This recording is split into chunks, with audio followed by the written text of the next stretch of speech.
alegria mesmo estar aqui. Já faz uns 2, 3 anos que eu tive aqui, por aí. E confesso que eu sinto saudade de vocês. Às vezes eu digo, mas é tanta igreja que a gente vai. Teste. Mas pega esse daqui, pastor. Pode ter certeza que tem os dias que nós ficamos pensando em igrejas que visitamos, irmãos, e isso daí aumenta um pouquinho a saudade. E quando nós recebemos um convite para voltar para esses lugares, é uma gratidão muito grande.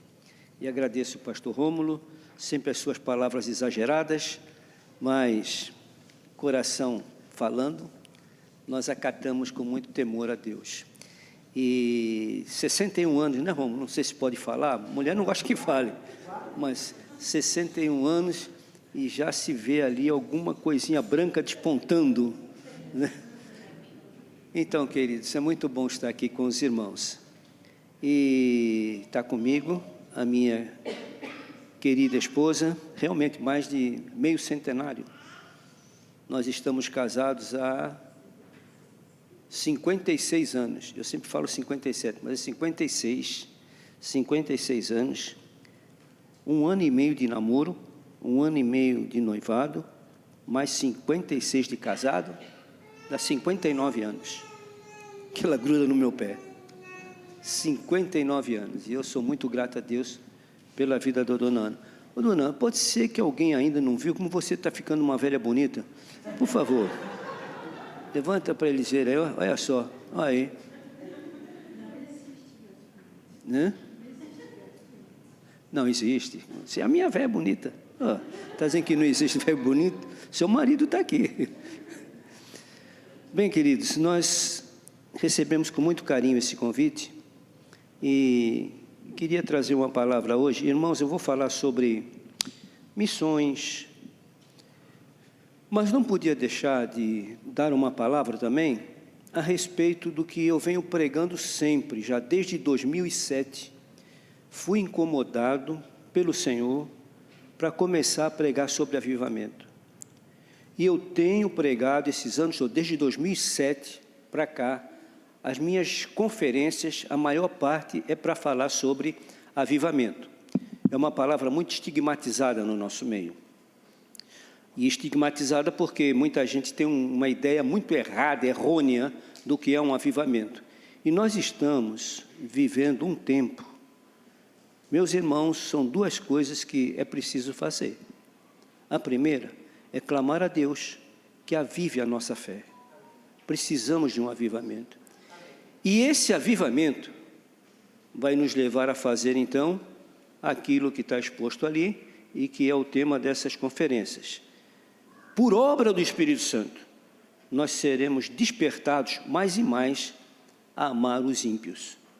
Porque, irmãos, nós não sabemos amar, mas amar aquele amor que Jesus mesmo nos ensinou, compaixão desses míseros, pode ser a faixa etária que for, o grau social que tiver, que não sabe de onde vem e nem para onde vão.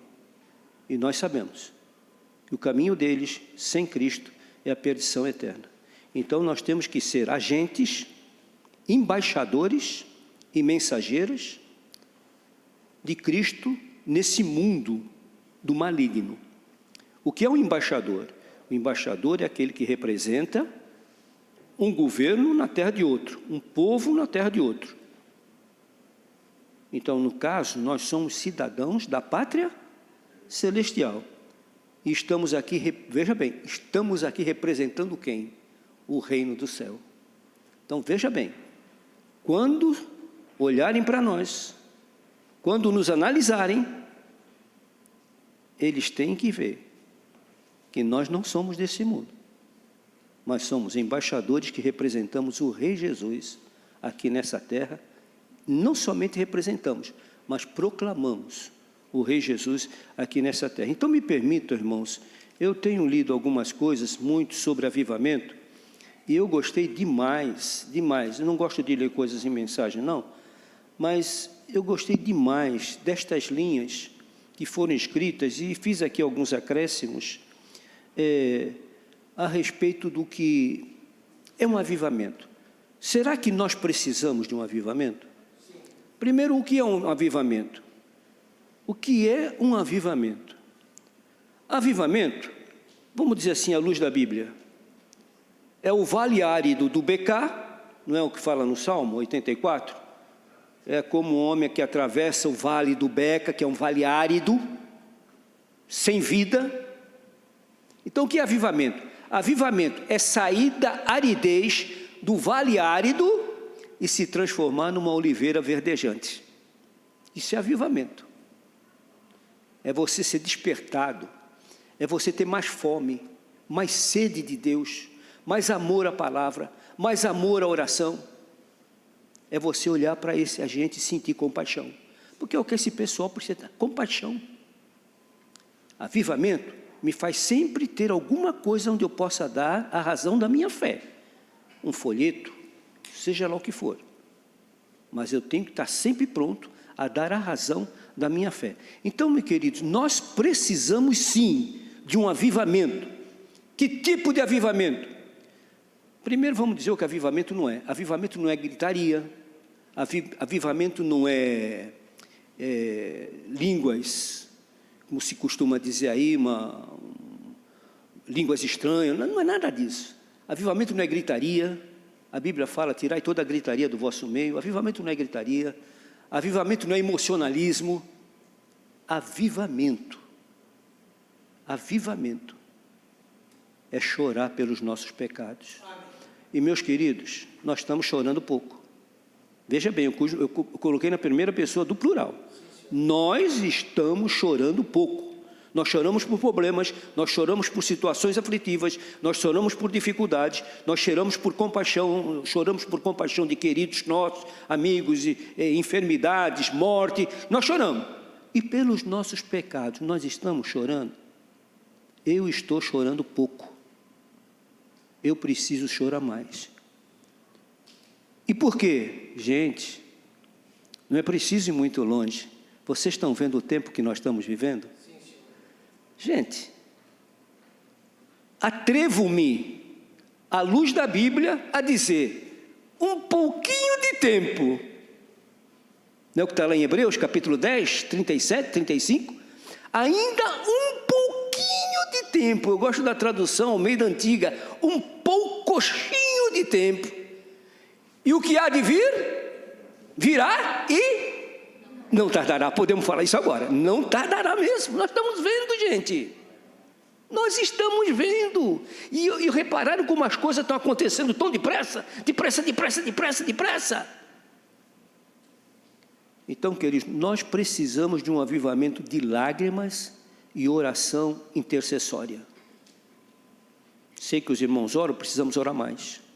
Sei que os irmãos têm culto de oração, precisamos estar mais no culto de oração. Precisamos orar mais. Eu preciso orar mais. Nós precisamos orar mais. É preciso um avivamento, preste atenção nisso, é preciso um avivamento do interesse pelos cultos de oração. Precisa pedir isso. Porque se deixar com essa carne velha que nós temos, essa carne, tudo que é a favor do Espírito, a carne é contra. Já viu alguma coisa que a carne colabore com o Espírito? Não. Então, querido, nós precisamos de um avivamento, lágrimas de oração, um avivamento, interesse pelos cultos de oração, um avivamento de ousadia santa e pureza de coração. E necessitamos de um avivamento para buscar os perdidos. E tem mais uma coisa aqui ainda, que está morrendo. Eu não vou perguntar quem faz, quem não faz, mas é uma coisa que está na UTI. Está num estado de calamidade. Nós precisamos de um avivamento para o culto doméstico em casa. Tem casa que não faz mais. Mas não tem tempo, gente. Olha, é o seguinte, o que é prioridade nós achamos tempo. O que é prioridade para mim, eu vou achar tempo. É prioridade para você o culto doméstico? É prioridade para você para os seus filhos.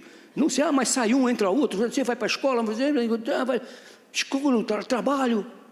Tem que achar um tempo. Gente, não é para ficar 1 hora lá fazendo um culto. Não, é pelo menos um verso da Bíblia, uma palavrinha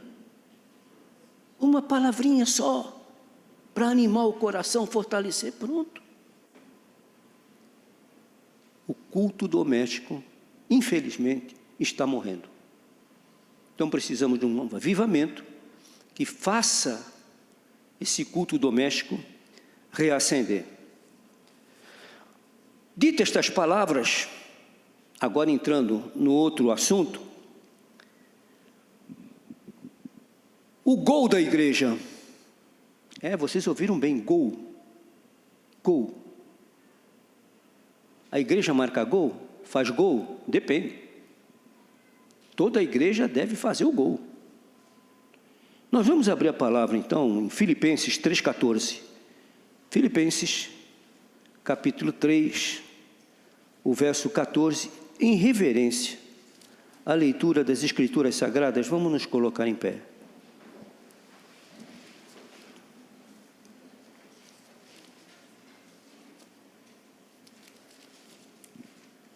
Filipenses, capítulo 3, verso 14, é um verso muito conhecido, muita gente tem esse verso aí na Bíblia.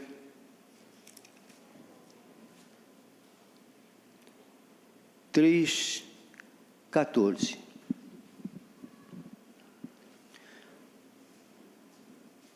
O verso 12. Não que eu já tenha alcançado o quê? A perfeição. Não que eu já tenha alcançado, ou que seja perfeito, mas prossigo para alcançar aquilo para o que fui também preso por Cristo Jesus.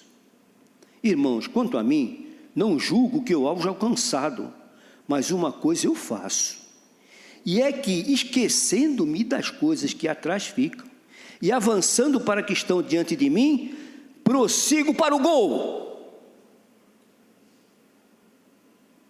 Prossigo para o gol, para o alvo, pelo prêmio da soberana vocação de Deus em Cristo Jesus, nosso Senhor.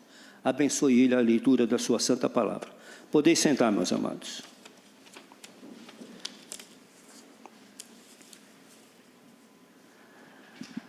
Na versão da Bíblia judaico-messiânica, esse 3,14 significa que o homem de discernimento tem como alvo a sabedoria. E através do livro de Provérbios, nós compreendemos que a sabedoria, o que é a sabedoria senão Cristo personificado, perfeito? Sabedoria, o suprassumo da sabedoria é Jesus Cristo. Então o homem de discernimento tem como alvo a sabedoria, a perfeição. Paulo fala, não que eu haja já alcançado a perfeição, mas uma coisa eu faço. Então aí está descrito, porque crente é perfeito, mas a Bíblia fala de uma maneira assim, através da leitura que Paulo faz do texto. Existem pessoas perfeitas? Não existe, mas, então o que é a perfeição do crente? O que é um crente perfeito? Preste atenção, um crente perfeito é aquele que cada vez mais é menos imperfeito. Deu para captar? O que é um crente perfeito? Um crente perfeito é aquele que cada vez mais é menos imperfeito. Uma coisa eu faço, esquecendo-me das coisas que para trás fico, prossigo para o gol. O que é gol? É alvo, é um objetivo. Eu vou dar um exemplo aqui. Não existe isso, é uma coisa assim, só para ilustrar, mas é impossível uma coisa dessa. Entra em campo 22 jogadores, o trio de árbitro entra junto, os dois times se perfilam, e então toca o hino do Brasil, o hino nacional brasileiro toca, estão ali perfilados, o juiz apita, faz cara ou coroa, não é isso? Cara ou coroa, joga lá para cima, faz cara e coroa, e aí então vai começar o jogo. Começa o jogo. E bola para cá, bola para lá, de repente, um jogador para e corre para o juiz. Juiz, ele falou, que foi? Olha lá. Aí eles reparam que não tinha o quê? Não tinha trave. Não podia marcar gol, não tinha trave. Estavam correndo, inútil. Estavam esmurrando o ar.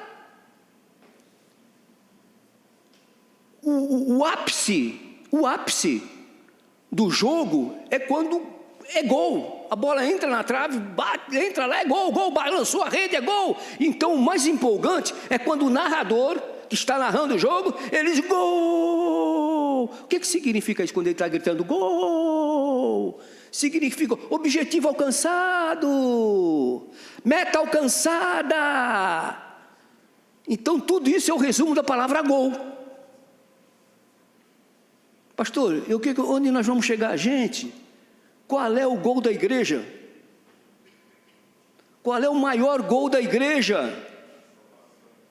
Qual é o alvo da igreja? É Cristo. É Cristo. E quando a igreja, ela é cristocêntrica, 3 coisas não podem ficar de fora. Ela marca 3 golaços. Quando Cristo é o Senhor da igreja, a igreja marca 3 golaços. Quando a igreja é dominada, é cristocêntrica, ela marca 3 golaços. Então vamos lá, primeiro gol. Começando, se a igreja não tem esse gol, não adianta nada. Vai ser ajuntamento solene, vai ser programa, entretenimento, não tem jeito. Mas quando a igreja, o gol da igreja é Cristo, ela é cristocêntrica, então ela vai marcar alguns golaços. E o primeiro dele, Romanos 6, 22. Abra comigo lá. Romanos capítulo 6, verso 22. Primeiro golaço.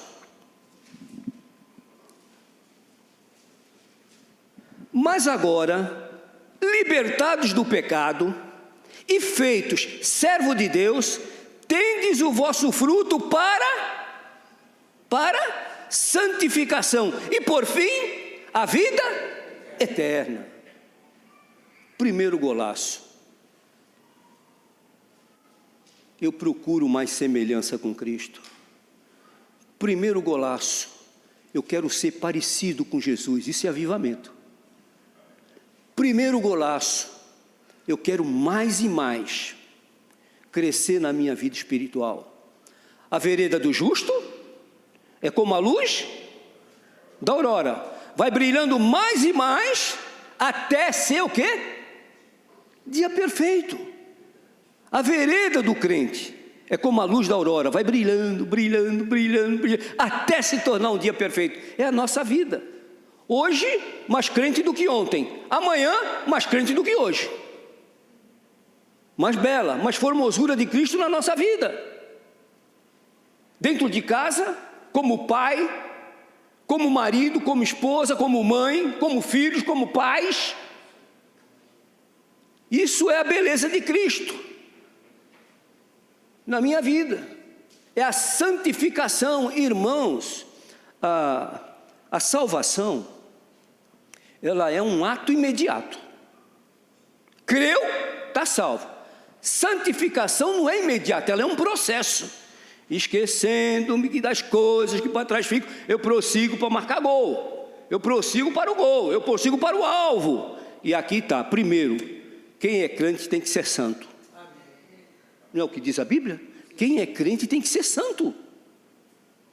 Quem é crente tem que ser santo. É uma coisa que está escrito na Bíblia, sede santos, lá em Levítico 11:44, 1 Pedro 1, 16 a 18. Sede santos porque o vosso Deus é santo. Então o primeiro gol é esse, de escravos do pecado a servos de Deus. Ô irmãos, cada um de vocês tem uma história aqui, ó. Vocês marcaram o mais belo gol que pode ter, a santidade. Não sei se foi John MacArthur, mas eu gostei de uma expressão usada, acho que foi ele que falou, que a santificação é o lado visível da salvação. Só o salvo pode se tornar santo. Só o salvo. Não tem jeito. Pode ficar na igreja anos e anos, mas se não for salvo, um dia vai deixar tudo claro. Que realmente eram dos nossos, estavam no nosso meio, mas não eram dos nossos. Então, queridos, aqui essa mudança de vida, vida mudar, um milagre da tua vida. Tem gente que prega milagre, não sei o que, curou minha cabeça, curou meu estômago, curou minha barriga, curou não sei o que. Gente, milagre não é isso, milagre é isso aqui, ó. Isso aqui é milagre. Quem tu eras e quem tu é hoje. Amém. Quem eu era e quem eu sou hoje. Isso é milagre. Amém. Isso é milagre. E desse milagre então brota esse gol maravilhoso. Santidade. Santidade, mais sentimento, mais de Cristo na minha vida. Tem um hino, né, que fala: mais de Cristo eu quero ter, mais do seu amor obter, mais da sua compaixão, mais do seu, mais da sua mansidão, e aí por aí vai. Por aí vai. Irmãos, o primeiro gol é ser santo. É ser santo. É ser santo, porque quem não busca isso, está jogando num campo que não tem trave, está correndo, como Paulo fala, está dando murro no vento, correndo atrás do vento, nunca chega ao conhecimento da verdade. Paulo não fala desse tipo de gente, né? Aprendem, mas nunca chegam ao conhecimento da verdade. Então o primeiro gol é esse, santificação em Cristo, a santificação em Cristo. Um exemplo bíblico, eu amo a história de Raabe, gente. Raabe, que transformação aquela mulher teve. A vida de Raabe, vendia o corpo para se manter, e a família ainda dependia dela. Aquela mulher ouve o que Deus faz, o que Deus andava fazendo, chegou o conhecimento dela. Ela disse: não quero essa vida para mim, esse Deus é o Deus santo. Por causa disso, ela, o que ela fez? Arriscou a vida salvando os espias. Vocês conhecem isso. E o que foi que ela disse? Olha, quando os espias agradeceram, o que a senhora quer que nós façamos? Aí ela falou: olha, poupar a minha vida, a vida do meu pai, da minha mãe, da minha família. Será que a família tratava bem ela, tinha vergonha dela, pela vida que levava? Será que a família via ela com bons olhos? Não podia. Como é que vai ver uma prostituta, uma meretriz com bons olhos? Mas ela se preocupou com a mãe, com o pai, com os irmãos. Veja como já está mudando a coisa. Salva a minha vida e salva quando você chegar aqui, porque eu sei que o Deus Todo-Poderoso é com vocês. Então eles falaram, né, para pintar, pôr a marca lá do sangue, que não iam fazer nada com ela. Ela reuniu a família dela na casa dela e realmente aconteceu. Israel entrou lá, vocês conhecem a história. Entraram lá. E ela salvou pai, mãe e seus irmãos. Mudou a vida de Raabe. Depois, mais à frente, essa mulher casa com um príncipe. Ora, se casou com um príncipe, virou o quê? Princesa. Olha bem, saiu, eu me lembro, o Jimmy Rose uma vez falou, saía do esterco e foi para bem-aventurança. Saiu do esterco e foi para bem-aventurança e foi para a realeza. Ela se tornou uma princesa, Raabe. Mas não para aí. Na genealogia de Jesus, fala assim, fulano gerou fulano, que gerou ciclano, que gerou beltrano, Raabe, veja bem, está o nome dela lá, pode ver lá, está lá o nome dela. E Raabe gerou de Boaz, Boaz? É Boaz. Gerou aquele que ia ser o bisavô de Davi, o avô de Davi. Mas olha que coisa maravilhosa. Quando chegou na vez de Salomão, o nascimento de Salomão, A Bíblia fala, e Davi gerou daquela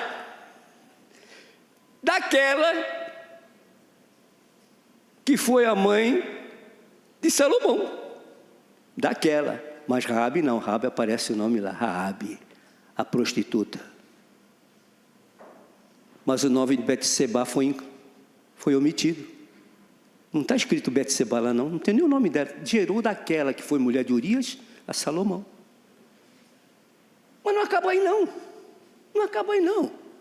Olha a mulher só, olha só. Do esterco para a realeza, princesa, genealogia de Cristo,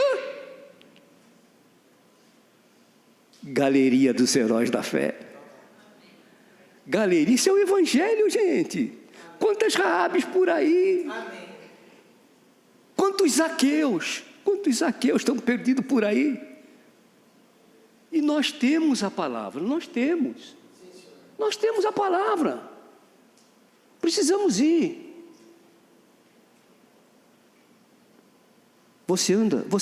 Uma coisa tão simples, gente, mas é preciso lembrar essas coisas. Você anda com folheto no bolso, na bolsa? Não perca a oportunidade, mas pastor, eu não tenho jeito. Gente, dê um folheto, tomou um café, seja lá o que for, olha, lê em casa isso. É muito difícil rejeitar, podem rejeitar, mas seja lá o que for, faça a sua parte. E pelo menos, se tem dificuldade, mas pelo menos viva. Porque vou te contar uma coisa. O maior testemunho que a gente dá é a vida. É a vida. É pela vida, pela minha vida, vão ver que tipo de Bíblia eu conheço. Pela vida de cada um de vocês, lá fora vão saber que tipo de Bíblia vocês leem.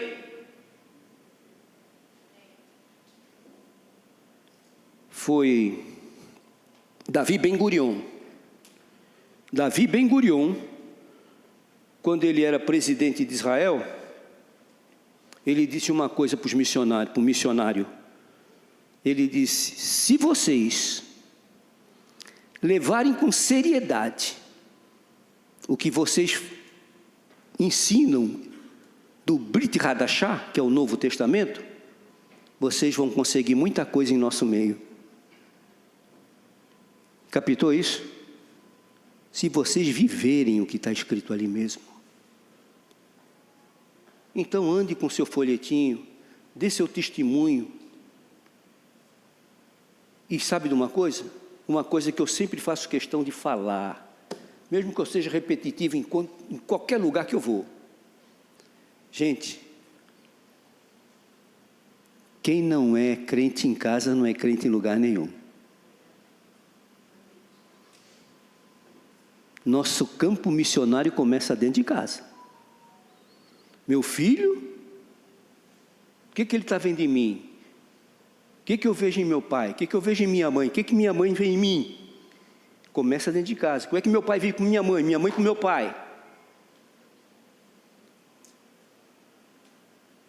O maior evangelho, o maior sermão que nós pregamos começa dentro de casa. Dentro de casa. Ali mora um crente fiel. Ali mora uma crente fiel. Então o evangelho é isso, é santidade. O primeiro gol é a santificação em Cristo. É o que nós lemos aqui em Romanos 6, 22. Santificado nele para as boas obras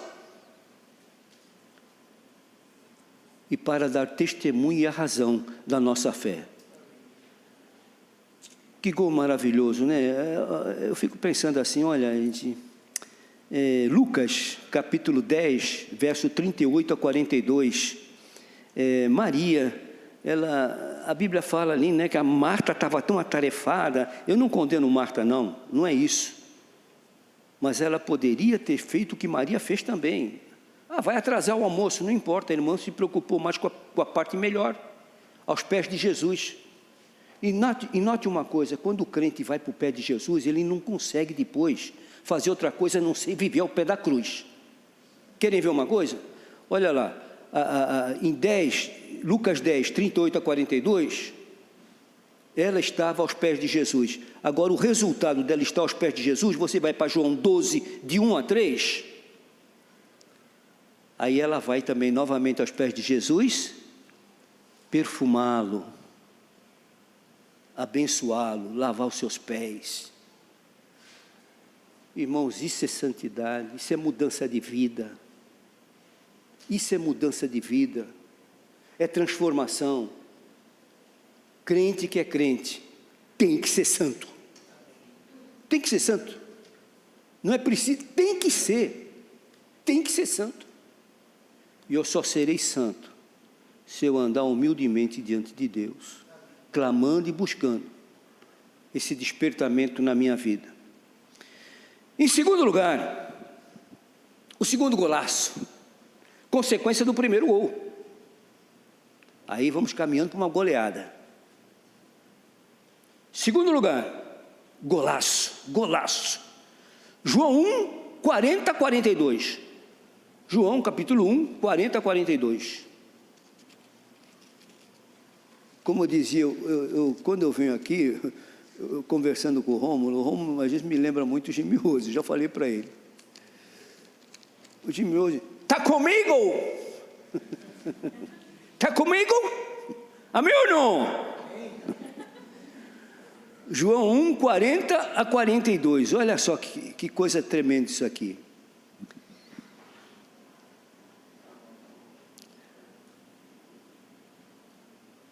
Era André, irmão de Simão Pedro, um dos que ouviram aquilo que João havia falado e o haviam seguido.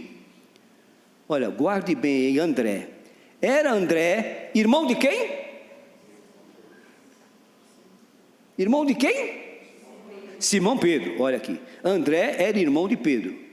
Um dos dois que ouviram aquilo de João e o haviam seguido.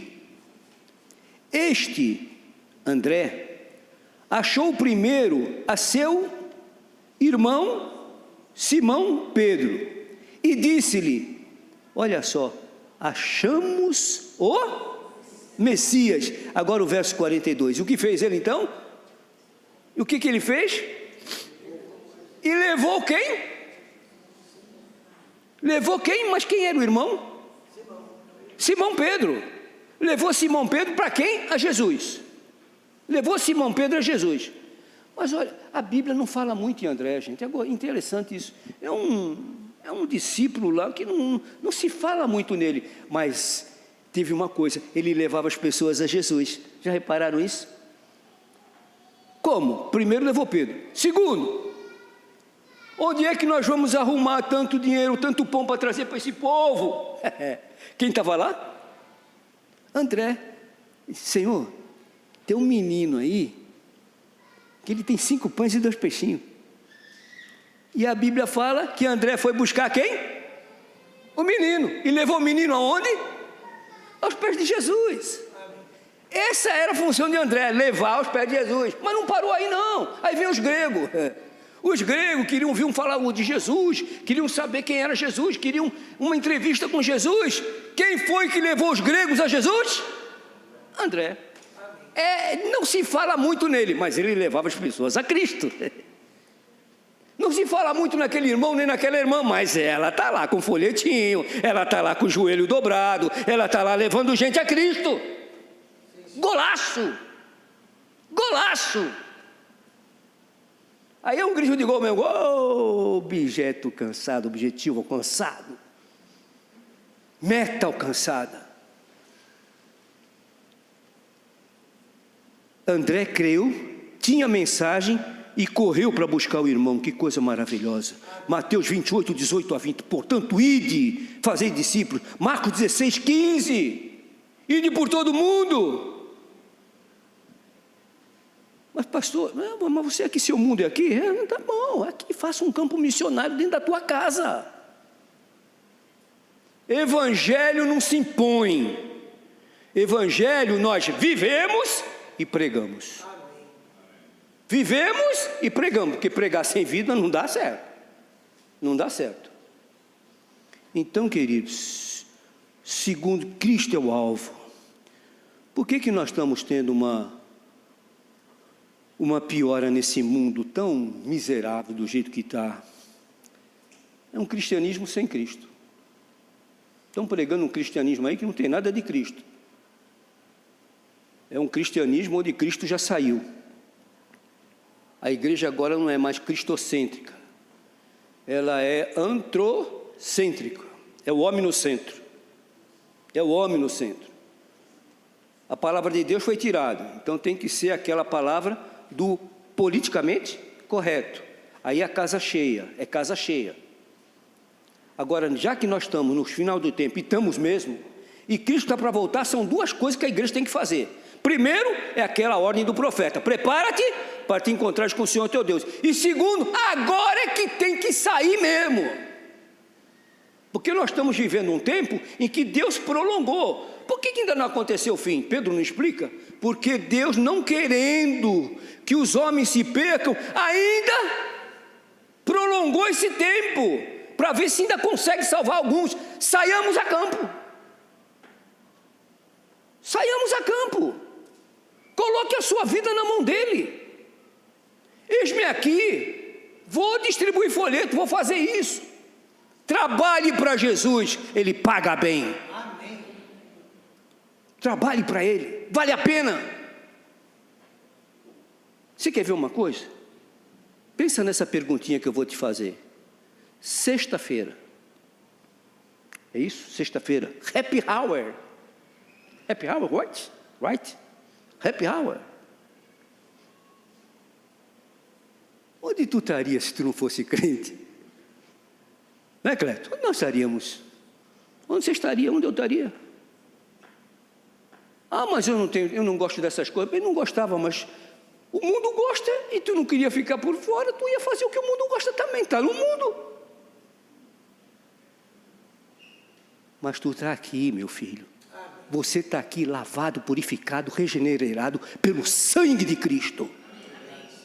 Ele se deu por ti, te tirou desse mundo miserável e te colocou aqui para cantar louvores ao nome dele, proclamá-lo, adorá-lo e levá-lo como André a Cristo. Então, queridos, coisa maravilhosa, gente. Eu não entendo como gente, principalmente eu vejo agora com a minha idade, como é que tem velho aí que não se preocupa com as coisas, mas está tendo, o camarada chegou até hoje vivo ainda, e não se preocupa com o destino da vida, da alma. E a misericórdia está tão dada aí que qualquer hora que for, Senhor, tem misericórdia de mim, está salvo. Desde que confesse o pecado e abandone o pecado, está salvo. Aquele miserável daquele ladrão que se tornou bem-aventurado na última hora. Que amor é esse, rapaz? Que amor é esse?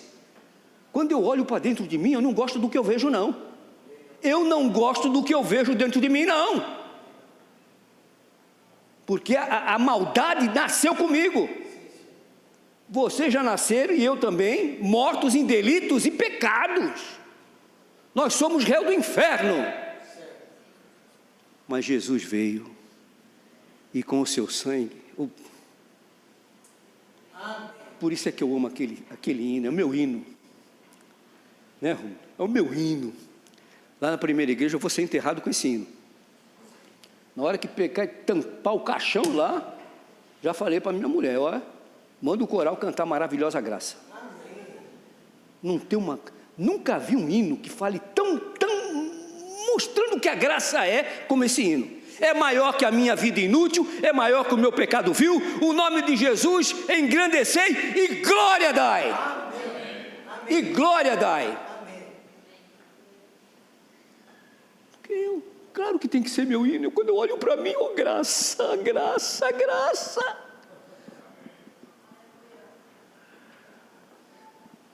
Queridos irmãos, está aqui. O golaço. O golaço. A pregação cristocêntrica repudia os meios excêntricos de cultos e anuncia graça. Graça. E finalmente, queridos, terceiro golaço e último. Tem mais, e se for longe, vai longe, viu? Mas terceiro golaço. Se Cristo é o alvo, gol! Que gol! A igreja o aguarda. A igreja espera ele. A igreja sabe que ele virá. Amém. Ela sabe. Vou e volto, para que onde eu estiver, estejais vós também. Aí, meu irmão, tu vai entrar no céu. Agora dá uma olhadinha para dentro de ti. Tu merecia? Eu não mereço. Tu merecia ir para o céu? Nenhum de nós aqui. Já nascemos mortos em delitos e pecados. Mas, bendito mais, hein? Mas,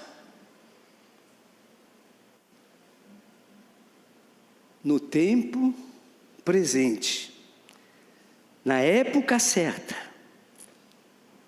Deus provou o seu amor para conosco, em que Cristo veio ao mundo, sendo tu e eu pecadores.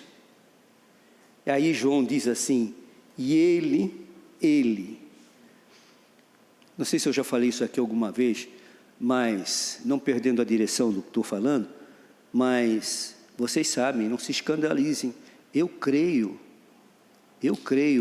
no, como chama, purgatório. Eu creio no purgatório. Da Bíblia. Vou mostrar para vocês. Foi a minha graça, a minha maravilha, esse purgatório. Se andarmos na luz, como Ele na luz está, vamos ter paz um com os outros e o que faz o sangue? Purga! E o seu sangue nos purga de o quê? Crê no purgatório agora? É esse purgatório que eu creio. É nesse purgatório, o purgatório do sangue de Cristo, que nos purifica de alguns pecados, não, todo pecado, todo pecado. Esse sim, que golaço, é para gritar gol, que golaço. Atos 1:11. Você tem isso também, esse verso aqui é 1:11. A partir do verso 10. E estando com os olhos fitos no céu, enquanto ele subia, eis que junto dele se puseram 2 homens vestidos de branco. Não sei se esses homens eram os anjos, ou se era novamente Moisés e Elias, não se sabe. Eram 2 homens vestidos de branco, os quais lhes disseram: homens galileus, por que estáis olhando para o céu? Esse Jesus, que dentre vós foi recebido aqui em cima no céu, parou aí o versículo? Não, continua. Esse Jesus há de vir, assim como para o céu o vistes ir. Ele vem voltar, ele vai buscar a sua igreja, ele vem pegar a gente aqui, porque não há mais espaço para a igreja nesse mundo aqui, não há não, acabou. Mas a igreja tem que continuar pregando até que ele volte. Não foi isso que na parábola do mordomo? Negociai até que eu volte, eu venha. Então, queridos, sair a campo. Mas o tempo o pessoal está duro. Eu sei que está duro, Jesus mesmo falou isso. Jesus falou isso, Mateus 24:12, por se multiplicar a iniquidade, o amor de quase todos esfriará. Quase todos, tem um quase aí, hein? Quase, não é todos, quase. Esse quase sai a campo, para ver se ainda pega dentro desse tempo da paciência de Deus. Porque já era para Cristo ter voltado, pelo que se lê em Pedro, já era. Mas não, Deus ainda, por misericórdia, está prolongando o tempo para ver se consegue ainda salvar alguns.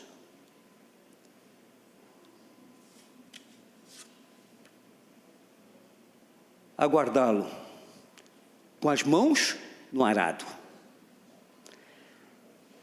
Uma sociedade entregue a si mesmo, lógico, pois se o mundo, como Jesus falou, vai de mal a pior. Paulo falou isso, Jesus falou que por aumentar a iniquidade, o amor de quase todos esfriará. E ainda,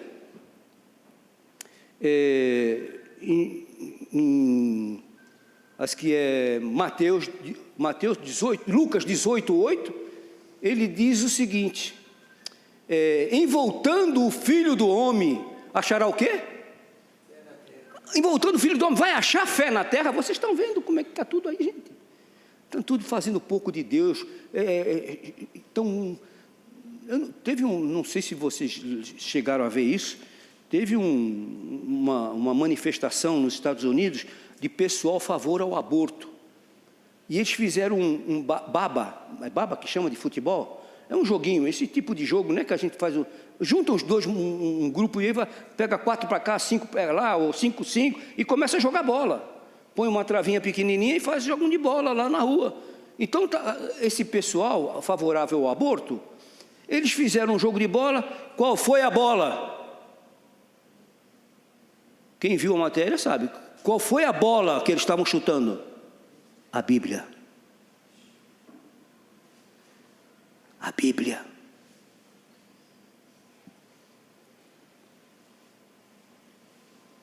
É preciso que ele volte para saciar a fome de justiça e sede de justiça que a igreja de Jesus Cristo está sentindo nesses dias.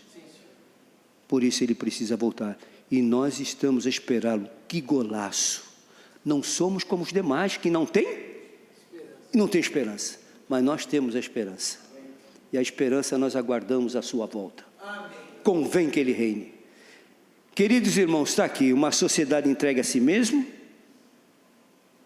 A pior coisa que podia acontecer é ter o ego do homem liberado. E está liberado. Nós estamos vivendo uma sociedade entregue a si mesmo, fabricando até pecado, inventando pecado. Nós, porém, aguardamos um novo céu e uma nova terra, nos quais habitará a justiça. Mas é preciso sair a campo. Enquanto não acontece a CIA, por favor, saiamos. Um semeador saiu a semear, certo? Quem é o mais importante aí? Semeador saiu semear, 3S. Semeador saiu semear. Qual é o mais importante desses 3S aí? Sair, certo? Semeador tem. Semente tem. Mas se não sair, tem que sair. A sua maneira, como Deus colocou no seu coração, saia. E você estará fazendo aquilo que a Bíblia manda fazer, marcando um golaço para o Evangelho de Cristo. Que Deus nos abençoe. Maranata? Maranata! Mais uma. Maranata? Que assim seja. Amém. Pastor.